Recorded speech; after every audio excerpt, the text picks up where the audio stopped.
My name is Jenna Cross, and last Monday I got fired from a job I'd poured my entire soul into.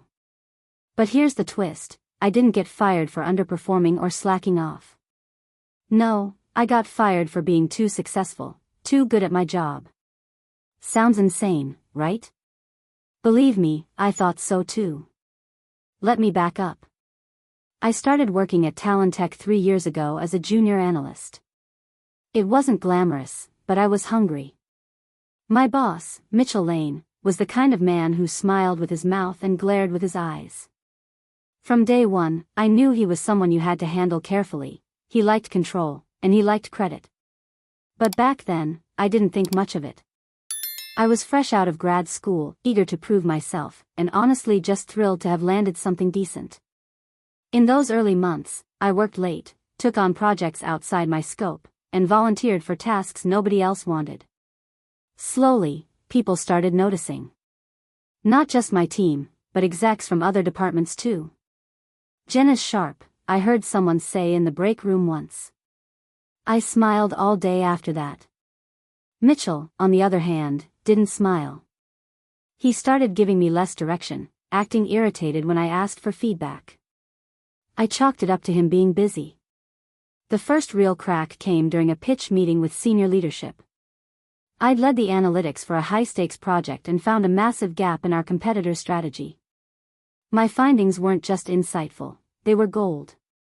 The kind of insight that could shift the entire quarter. I presented the deck. The room lit up.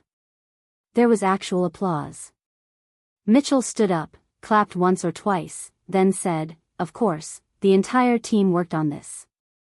Jenna just helped organize the numbers." I blinked. Just helped? That wasn't a team project. That had been me, alone, buried in spreadsheets and code for 3 weeks straight. I tried to brush it off, but the seed was planted. From then on, things changed. Mitchell started nitpicking everything I did. A misplaced comma in an email became a lecture about professionalism. If I shared an idea in a meeting, he'd either cut me off or repeat it 10 minutes later, slightly rephrased, as if it were his own. I vented to my husband, Nate, one night over takeout. "Sounds like he's intimidated," Nate said, his fork poised over some pad thai. "You're making him look bad." I laughed it off. "He's my boss. It's not a competition." Nate gave me a look. "In corporate America, it's always a competition." Still, I kept pushing. I landed a cross-functional project with the marketing team and managed to cut their campaign costs by nearly 20%. The CMO personally sent me a thank you email. And that's when things really took a turn. Mitchell called me into his office the next morning. His smile was tight. "I heard you went directly to the CMO with your report," he said. "She reached out," I replied, confused. "I just sent her the cost-saving breakdowns." He leaned back in his chair. "Jenna, when you go over my head, it makes me look like I don't have control over my team." I swallowed hard. "That wasn't my intention." "You've been doing great work," he said, too smoothly.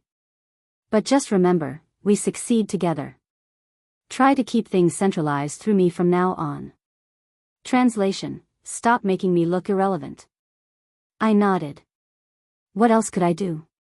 The next few weeks were a tightrope. I kept my head down, avoided direct contact with upper leadership, and tried to funnel everything through Mitchell. But it didn't matter. Because then came Monday. I walked into the office like any other day, coffee in one hand, laptop bag in the other. But something felt off. People were glancing at me, then looking away too quickly. No one smiled. No one said good morning. When I got to my desk, my email wouldn't load. Then Mitchell showed up. "Jenna, can I see you in my office?" I followed him, stomach churning. As soon as I stepped inside, I saw HR sitting there. That was when I knew. Due to restructuring, they began, but I didn't hear the rest. All I could hear was my pulse pounding in my ears. They escorted me out within the hour. No goodbye email. No farewell lunch. Just like that, 3 years of loyalty and work were erased. What they didn't expect? I wasn't walking out empty-handed. I had receipts, proof, and a plan. But I'll get to that. Let me just say, Mitchell thought Monday would be the end of me. It was only the beginning.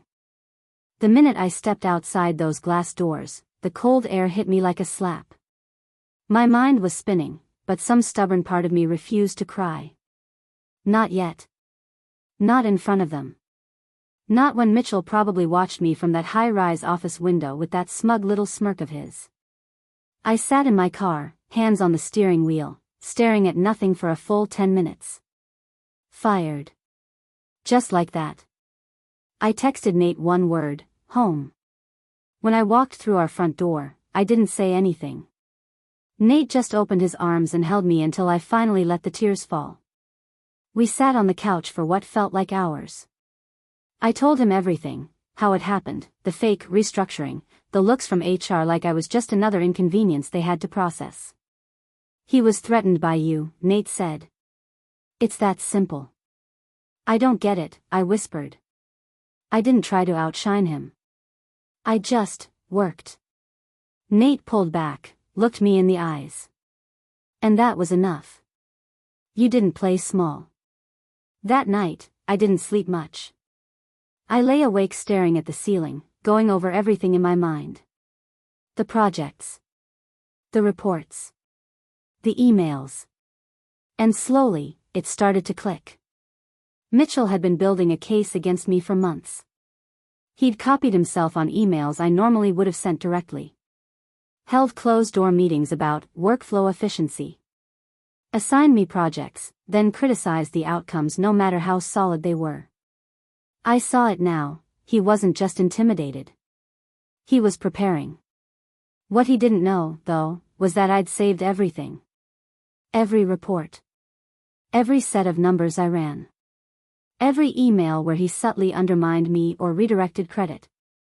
I didn't even do it on purpose at first, it was just my habit to organize, to keep records. But now?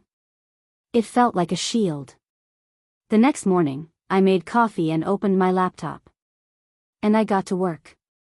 First, I sent a polite, factual email to Talenteca's legal department requesting a copy of my termination paperwork and any related documentation.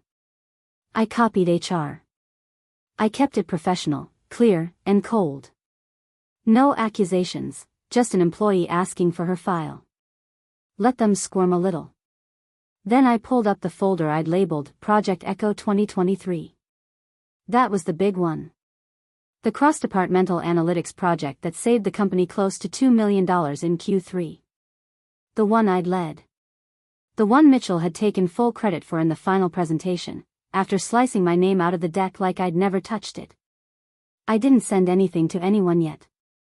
Not just because I wanted to be careful, but because I had something better in mind. A week earlier, I'd been approached by a recruiter from a competing firm, Virion Technologies. I'd brushed it off at the time, told them I wasn't looking. But now? I emailed her. Subject line, let's talk. She responded within the hour. That afternoon, I had a virtual coffee with the Virion team. I showed them a few sanitized slides from Project Echo, enough to demonstrate my work without violating confidentiality. They were impressed. And when they asked about my current situation, I didn't sugarcoat it. I got fired, I said plainly. For doing my job too well. There was a pause, then the recruiter smiled. We hear that more than you'd think. We scheduled a formal interview. Over the next few days, I kept gathering what I needed, examples of reports I'd written, feedback from other departments, performance reviews, yes, even Mitchell's last review of me, which was glowing. He'd written it before I started getting noticed. By Friday, I had a tidy portfolio of proof. But I wasn't planning to just walk away. Not when Mitchell had painted me as incompetent. Not when I'd built something real and watched him torch it. So I wrote a letter. Not to HR. Not to Mitchell. To the CEO. I kept it sharp, respectful, but honest. I outlined my contributions. Attached results. Gave dates. Mentioned names, strategically. And then I said this. If success is grounds for dismissal, then I'm proud to have earned it. But I hope Talentech will consider what kind of leadership it's fostering, because when talent is punished for succeeding, innovation dies in silence. I hit send. Then I shut my laptop and waited. The email to the CEO was sent Friday afternoon. I didn't expect a reply, at least not right away. People like him have assistants, filters, entire teams designed to make sure they never have to deal with people like me. But Monday morning, at exactly 9:13 a.m., I got one. Not a canned response. Not a brush off. A personal reply. Jenna, thank you for reaching out and sharing your experience. I take these matters seriously and have forwarded your message to our internal review team. You should expect follow-up shortly. Andrew Keller, CEO. I stared at my screen. I half expected the words to disappear. But they didn't. And suddenly, I felt it, validation. Not victory, not yet. But a small breath of air after feeling buried alive. By Tuesday, the follow-up came. An internal investigator from corporate compliance requested a call. I agreed. We scheduled a Zoom for Wednesday morning. That night, I barely slept. I knew how these things could go. I could be dismissed as bitter, painted as a disgruntled ex-employee. But I also knew my facts were solid, and I had the receipts to prove it. The call lasted nearly an hour. I walked them through everything: how Mitchell redirected credit, how he blocked communication with other departments, how he documented false performance concerns weeks before letting me go. I spoke calmly, but I didn't hold back.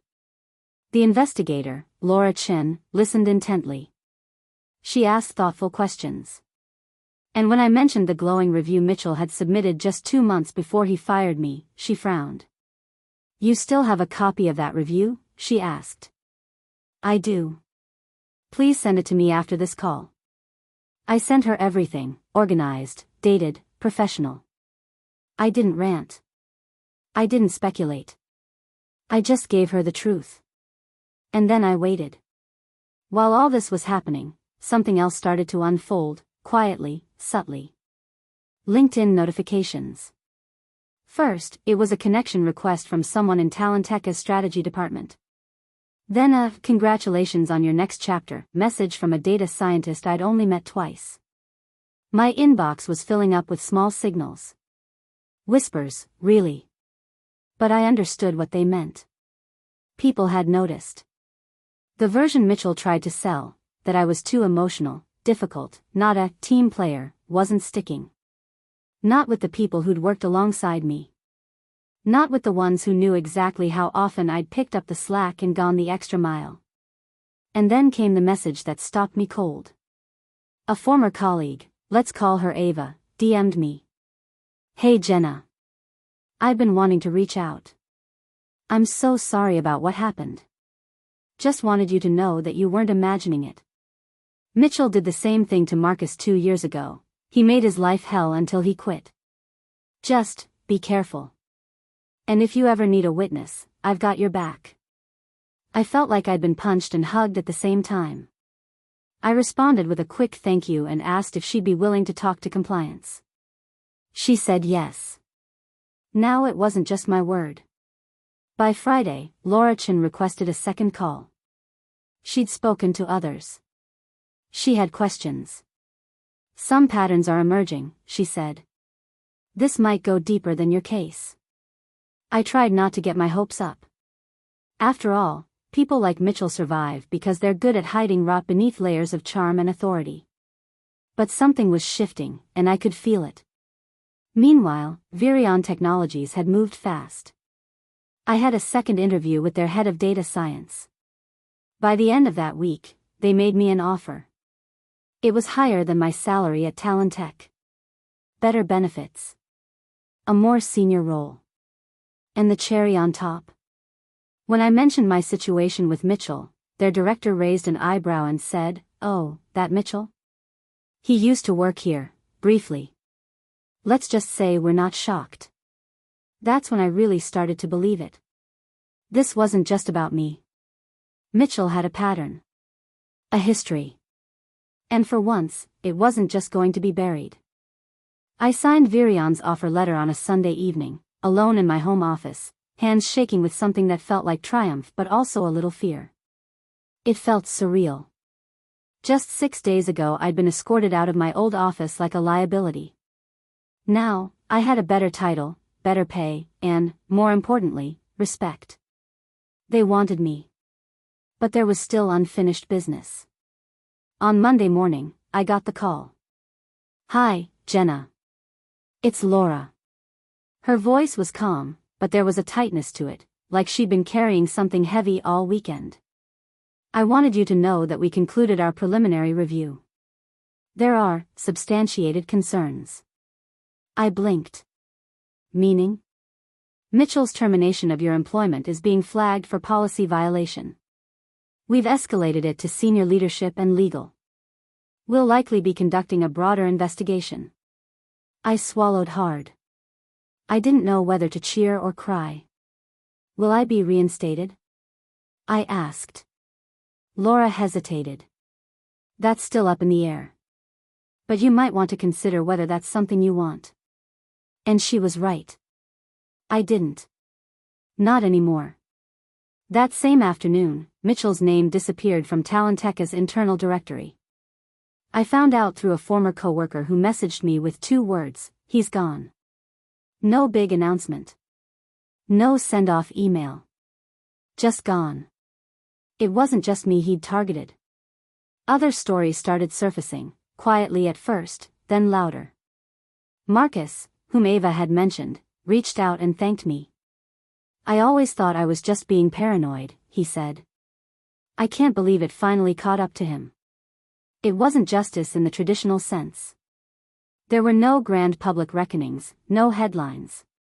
But in our world, the sterile, quiet world of corporate politics, Mitchell disappearing without applause was its own kind of justice. But what I didn't expect was the email I received the next day. From Andrew Keller, the CEO. "Jenna, I wanted to personally thank you for your courage in bringing these matters forward. I regret that your time at Talentech ended the way it did.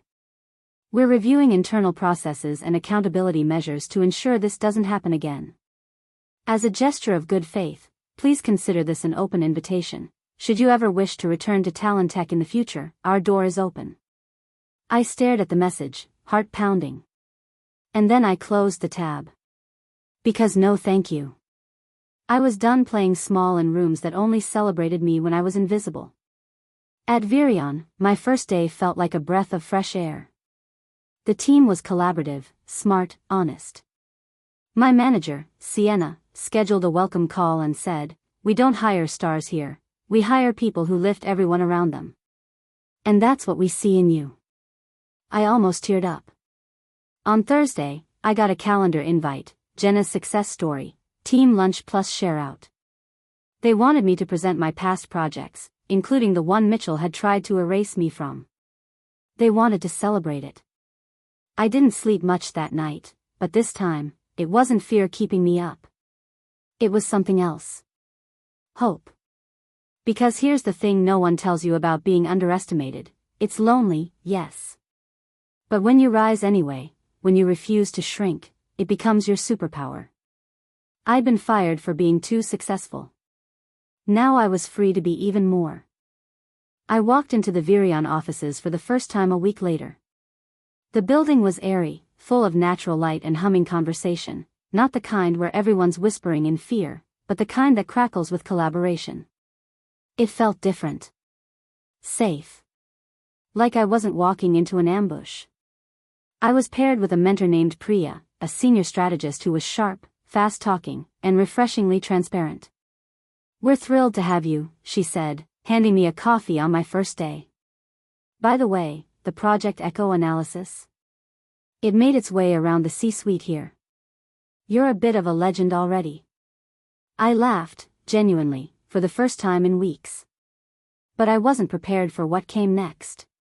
That afternoon, as I was setting up my desk and figuring out where the printer was, I got a Slack ping from Sienna, my new manager. Can we chat for a minute?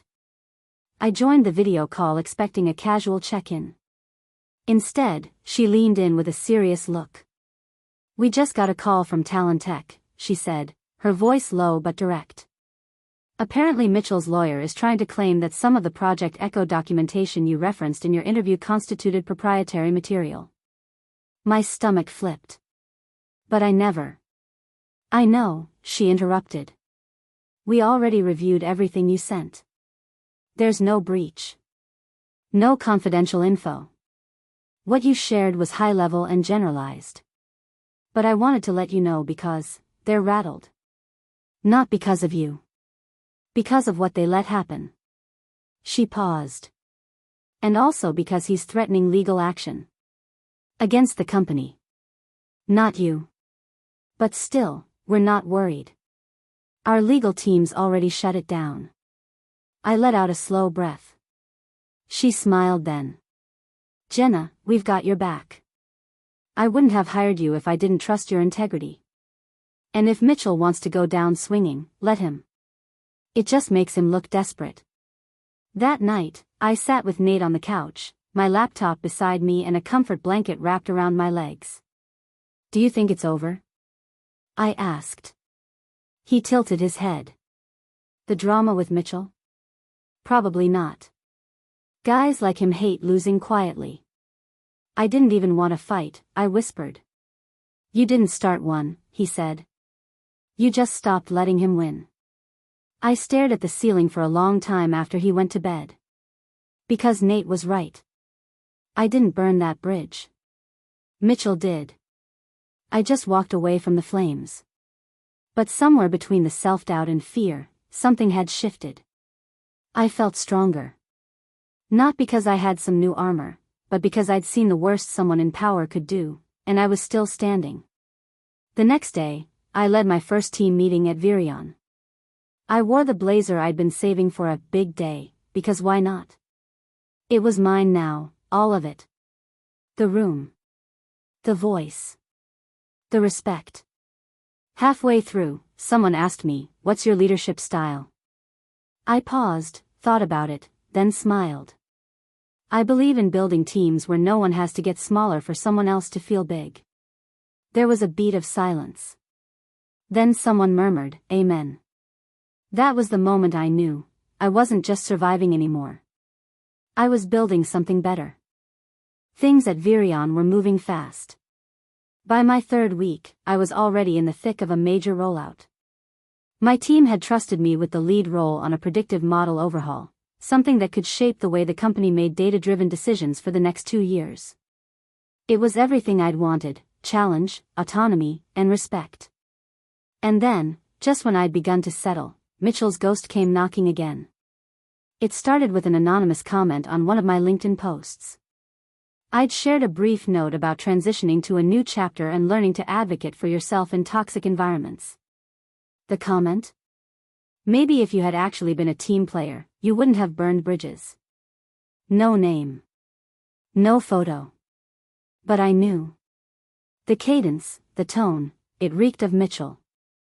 I deleted it. Reported the account. Told myself to let it go.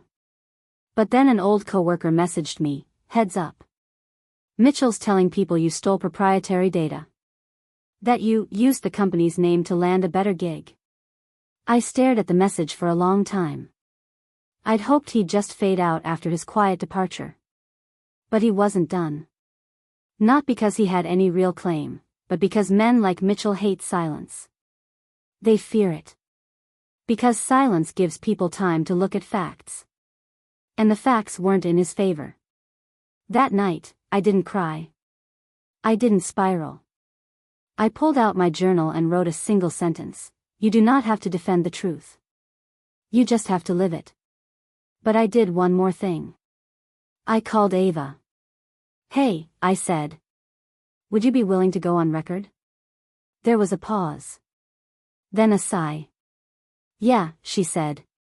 "I've kept quiet long enough." With her statement, and Marcus's, and mine, the picture was becoming harder to ignore.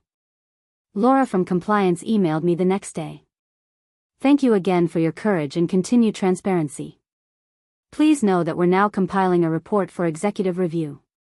We may reach out to interview additional employees, including those who have voluntarily come forward. She didn't say Mitchell's name. She didn't have to. Meanwhile, I kept thriving. Virion put me forward for an internal spotlight, something they reserved for standout contributors. My model had not only outperformed expectations, it had become the framework for an entire department's quarterly strategy. And this time, no one edited my name out of the deck. In fact, my name was the first slide. On Friday, Sienna pulled me into a one-on-one. You know, she said, sipping her tea, you've got something rare. You're not just smart, you're resilient. That's what makes people want to follow you. I smiled, caught off guard. I didn't always feel that way. You do now, she said. That's what counts. Later that evening, I got a text from Nate. Dinner's on me. And yes, I made a reservation. Wear the red dress. Let's celebrate you. So I did. We sat by the window at a tiny Italian place we used to walk past when we were broke and dreaming. Now, here we were. Not rich. Not finished. But building something real. Proud of you, he said, clinking his glass to mine. I didn't need anyone else's validation anymore. But hearing it from him? It mattered. It had been 6 weeks since I was fired. 6 weeks since I stood on a sidewalk outside my old office with a box of my things and the wreckage of my confidence balanced in my arms. And now? Now I was speaking on a panel. Virion's leadership had invited me to join a conversation on navigating career transitions and corporate resilience. The irony wasn't lost on me. I didn't feel like a cautionary tale anymore. I felt like a force. As I adjusted the mic and looked out over the audience, people scribbling notes, nodding, really listening, I thought about everything that had happened. Mitchell's campaign of whispers had fizzled. Turns out when you build your reputation on results instead of politics, people remember. People talk. And when the internal report at Talentech finally landed on the CEO's desk, I heard from a friend that it didn't go well for him. There wasn't a press release or public statement. But word got out. His consulting offers dried up. His LinkedIn went quiet. I'd like to think he's reflecting, but if I'm honest, I don't really care. Because something strange happened after I stopped looking back. I started running faster. At Virion, I was promoted ahead of schedule. The predictive model I designed was now the foundation of a new vertical. I'd been invited to co-author a white paper with 2 of the company's top data scientists. People I used to admire from afar were now asking for my input. And most importantly, I stopped apologizing for my success. One afternoon, I was scrolling through my inbox when I saw a message that made me sit up straight. Subject: would love to reconnect. It was from Karen Langley, the Senior VP of Operations from Talentech. The same woman who'd once praised my work in passing, but never stepped in during the chaos with Mitchell. I opened it.